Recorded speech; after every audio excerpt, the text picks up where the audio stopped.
Damn, look at that beauty. Previously on Nail and Screw.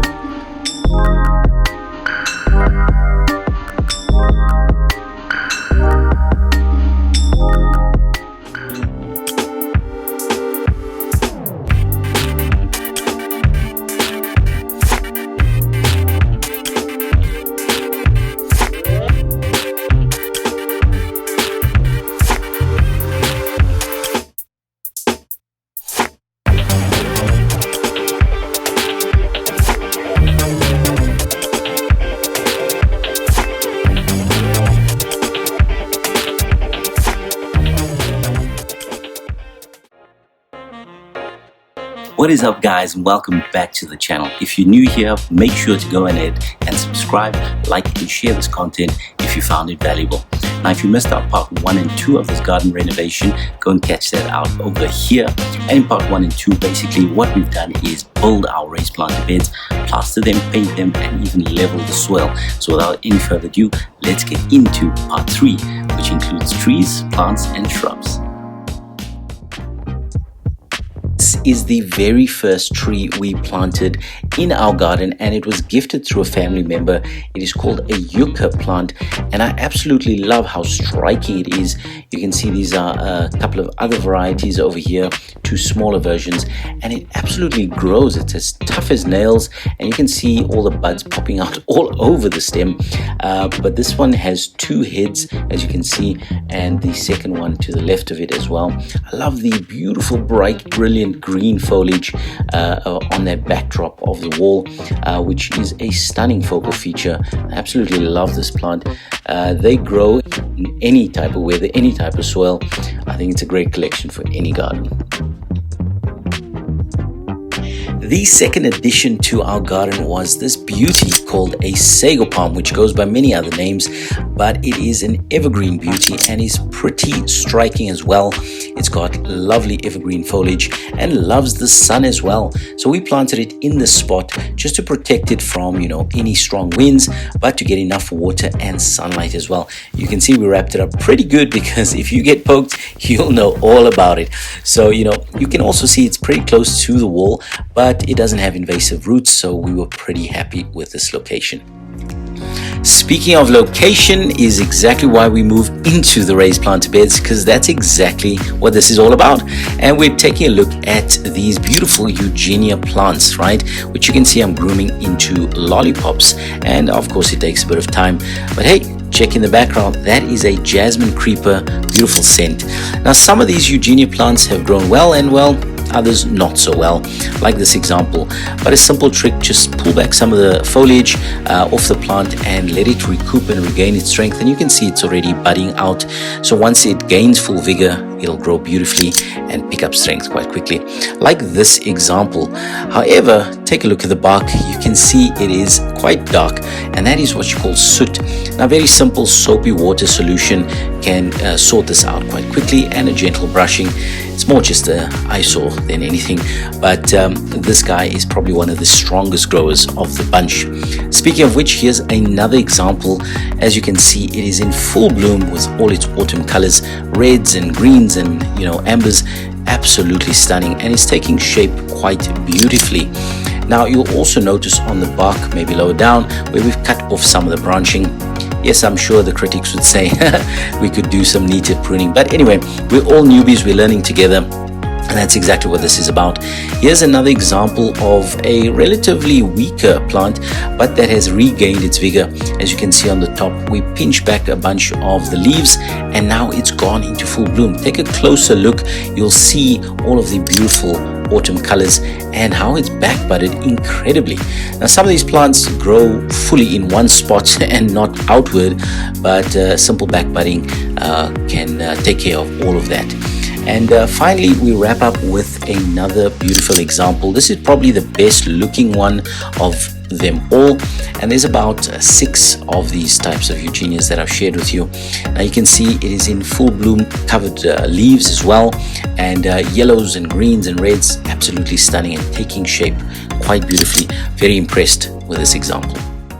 And even more impressive is our Duranta Sheena's Gold edging, which has become such a beautiful focal point in the 3 of our 5 planter beds here.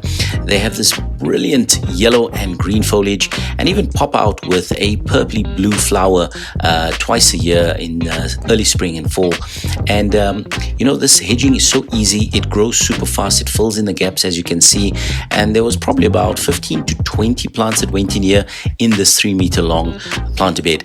So super happy and loving every moment, especially trimming it up. It looks like a fresh haircut. Now moving on to another favorite of mine. I absolutely love this. It is called the frangipani, and as exciting as the name is, so is the scent of these beautiful flowers. Take a look at that. Man, it is like you're on a tropical island almost, and the scent is so sweet and beautiful. Now this one is flowering already, which is fantastic. The second variety that I've got over here hasn't flowered as yet, but it enjoys the sun, and I'm hoping that soon it will flower, because I think they are absolute beautiful specimens of plants. So enjoying every minute. They haven't been planted yet, but I'm making some special pots, so look out for that one in a future video. And over in this area, we've got some succulents. Don't know their names, but if you do, hit me up in the comments below. That's a little pup from our sago palm, so more plants and more rhinos. This is a star jasmine. It's just finished flowering, and it has beautiful white scented flowers, which is fantastic in summer, especially close to our bedroom window. And of course, we've got our Duranta Sheena's Gold hedging over here. Still needs to grow and fill in a bit more, but I think it's doing great so far. This little guy on the left is a succulent, which is growing quite rapidly. And of course, one of my very favorites, the Strelitzia or Bird of Paradise. Just finished flower, but another one coming in. It's got these amazing orange and blue flower heads, which is fantastic. That's Brunfelsia, which is also scented. And of course, take a deep breath.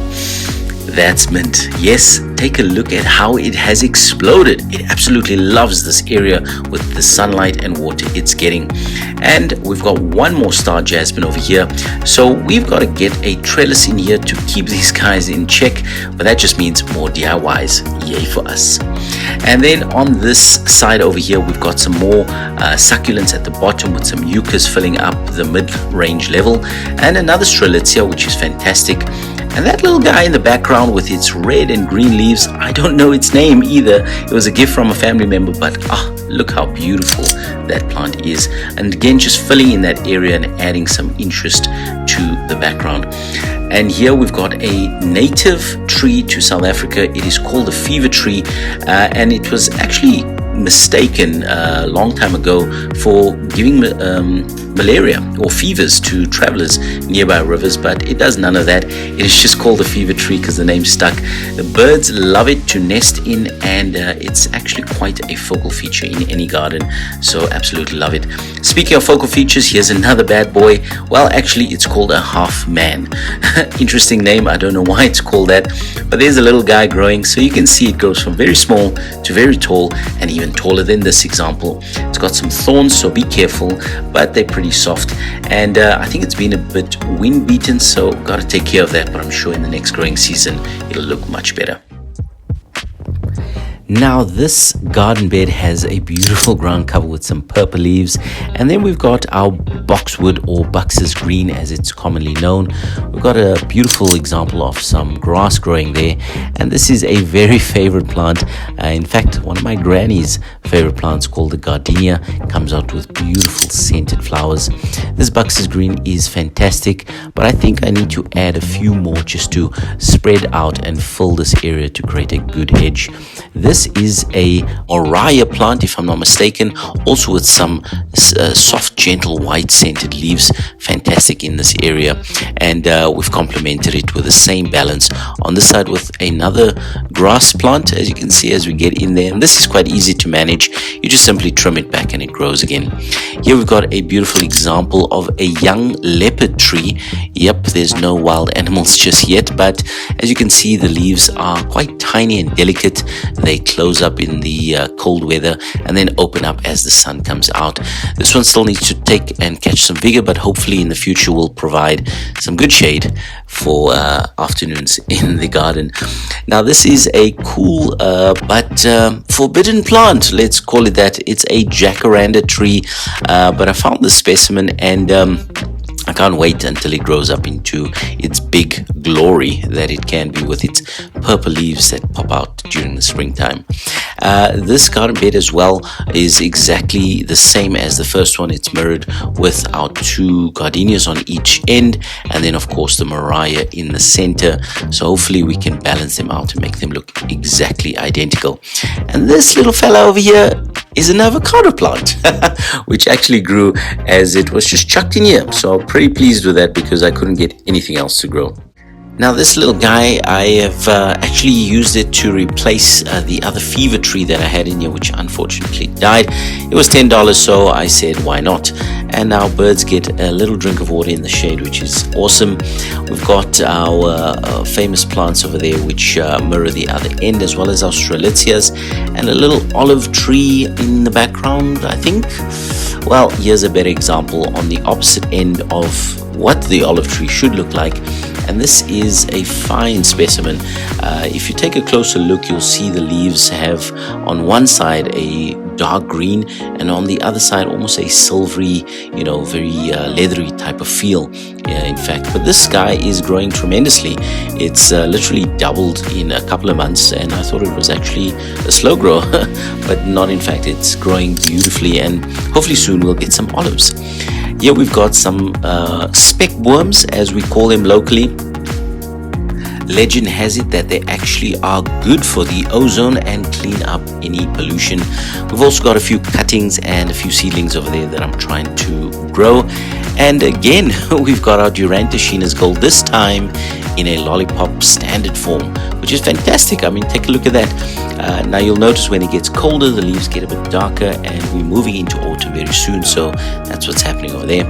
Here I've got an example of the speckworm in a bonsai, or pre-bonsai form, should I say. So growing that, and hopefully that'll turn out beautifully. Well, ladies and gentlemen, that is it for episode 3 in this multiple part series, and we're wrapping it off where we begun with our beautiful yucca plant that's grown and matured over the past couple of months. I want to say thank you very much. If you've gotten inspired to get out there and go do your own, well then, hit like, share, subscribe, because it means the world to us. Take care. Coming up next on Nail and Screw.